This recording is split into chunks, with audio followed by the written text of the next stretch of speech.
السلام علیکم ورحمۃ اللہ وبرکاتہ۔ عزیز سامعین، آج 24 جنوری 2025 جمعے کا دن ہے۔ اس وقت یہ تازہ ترین رپورٹیں لے کر آپ تمام حضرات کے بیچ حاضر ہوا ہوں۔ آپ سے درخواست ہے کہ اس ویڈیو کو مکمل دیکھیں اور اپنے تمام دوستوں احباب کے پاس اس ویڈیو کو شیئر فرمائیں اور اس چینل کو سبسکرائب ضرور کر لیجئے گا۔ چلیے پہلی رپورٹ شروع کرتے ہیں۔ مولانا محمد سعد صاحب کاندھلوی کا بڑا بیان سامنے آیا ہے۔ انہوں نے کہا کہ مدارس دینیہ و مکاتب قرآنیہ بقائے اسلام کا واحد ذریعہ ہے۔ مولانا محمد سعد کاندھلوی کا جامع مسجد نوح میں اہم خطاب۔ اصل علم وہ ہے جس سے اللہ تعالیٰ کی معرفت حاصل ہو۔ ظاہری تجربات و مشاہدات کو علم نہیں کہتے، مگر افسوس کہ آج امت اس جہل مرکب کا شکار ہے کہ دنیاوی ہنر و فنون علم ہے، اس لیے ضروری ہے کہ امت کو اس غلط فہمی اور جہل مرکب سے نکالا جائے۔ مذکورہ خیالات کا اظہار امیر تبلیغی جماعت مولانا محمد سعد صاحب کاندھلوی مجدد العالی نے میوات کے ام المدارس جامعہ معین الاسلام میں جلسہ ختم بخاری شریف میں بطور مہمان خصوصی کے طور پر کیا۔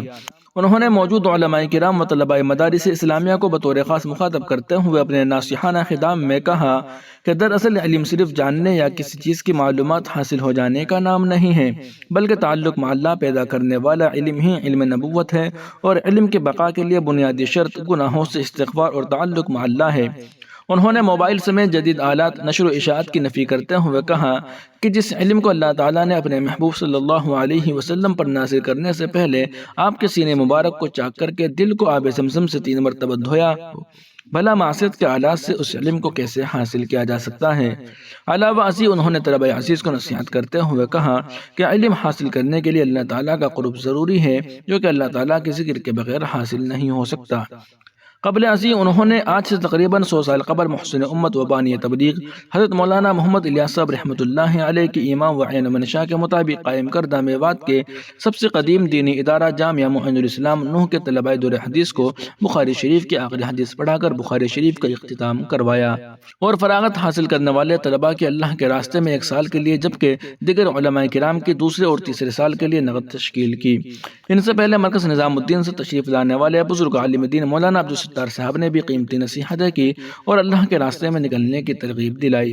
واضح رہے کہ دعوت و تبلیغ مرکز نظام الدین و خاندان الیاسیہ سے بے حد عقیدت و محبت رکھنے والے علاقے میوات کے لوگوں کو گزشتہ کل بذریعہ سوشل میڈیا جیسے ہی یہ اطلاع ملی کہ ان کے پیر و مرشد امیر تبلیغی جماعت مولانا محمد سعد صاحب کاندھلوی مجدد العالی کی میوات میں تشریف آوری ہو رہی ہے، تو دور دراز کے علاقوں کے لوگ آج صبح سے ہی دیوانے وار نوح کی طرف کوچ کرنے لگے اور دیکھتے ہی دیکھتے ہزاروں افراد جمع ہو گئے۔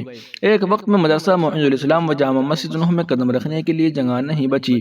قبل ازیں جیسے ہی صبح 9 بجے تشریف آوری ہوئی، مفتی زاہد حسین قاسمی شیخ الحدیث جامعہ ہاذا کی قیادت میں علاقے کے سینکڑوں علماء کرام و دیگر ذمہ داران تبلیغ نے نہایت ہی جوش و خروش کے ساتھ استقبال کیا۔ آخر میں مولانا محمد سعد صاحب کاندھلوی کی اختتام دعا پر جلسے کا اختتام ہوا۔ سینکڑوں سرکردہ علماء و ائمہ سمیت راجستھان و ہریانہ کے علاقوں سے ہزاروں لوگوں نے نہایت ہی عقیدت مندی کے ساتھ جلسے میں شرکت کی۔ وہیں دوسری جانب وقف بل پر جے پی سی اجلاس میں زبردست ہنگامہ، 10 اپوزیشن ارکان پارلیمنٹ معطل۔ لوک سبھا کے ذریعے وقف ترمیمی بل پر جے پی سی کی سماعت ہوئی۔ کمیٹی آئندہ بجٹ اجلاس میں رپورٹ پیش کر سکتی ہے۔ وقف بل پر قائم مشترکہ کمیٹی نے جمعے کو میٹنگ کی۔ معلومات کے مطابق ترنمول کانگریس کے رکن پارلیمنٹ کلیان بنرجی اور بی جے پی رکن پارلیمنٹ نشی کانت دوبے کے درمیان اس میٹنگ میں زبردست ہنگامہ ہوا، جس کے باعث اجلاس ملتوی کر دیا گیا۔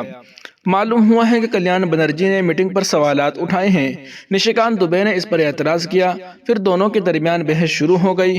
تنازع اتنا بڑھ گیا کہ اجلاس ملتوی کر دیا گیا۔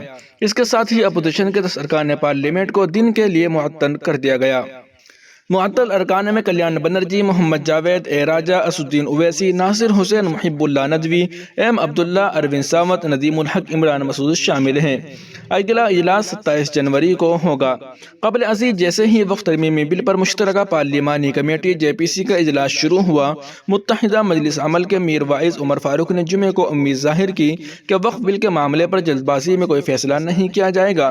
ملک میں بہت زیادہ کشیدگی ہے، مسلمان بے بس محسوس کر رہے ہیں۔ انہوں نے کہا کہ وقف بورڈ کا مسئلہ اس لیے اہم ہے کہ یہ مسلمانوں کے مستقبل سے جڑا ہوا ہے۔ انہوں نے کہا کہ انہوں نے ایک میمورنڈم تیار کیا ہے اور مرحلہ وار اپنے خدشات پر بات کرنے کا منصوبہ بنایا ہے۔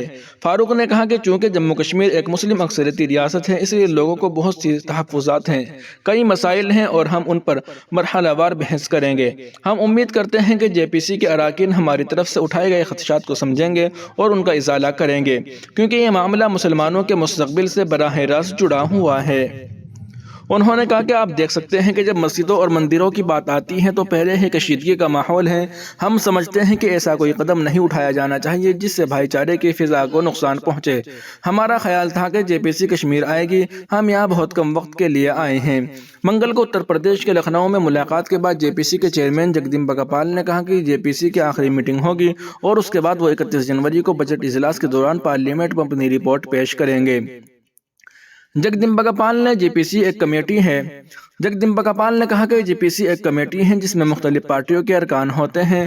تمام بات چیت اچھے ماحول میں ہوئی۔ مجھے امید ہے کہ آنے والے دنوں میں ہم ایسی رپورٹ پیش کریں گے جس سے عوام کو فائدہ پہنچے گا۔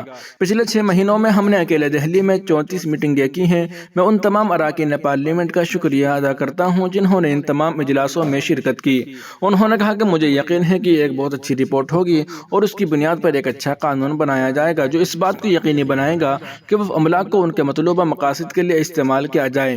دراصل اپوزیشن کی جانب سے لوک سبھا میں ڈی ایم کے چیف وہب اے راجا نے وقف ترمیمی بل پر مشترکہ پارلیمانی کمیٹی کے چیئرمین سے 24 اور 25 جنوری کو مجوزہ اجلاسوں کو ملتوی کرنے کی درخواست کی ہے۔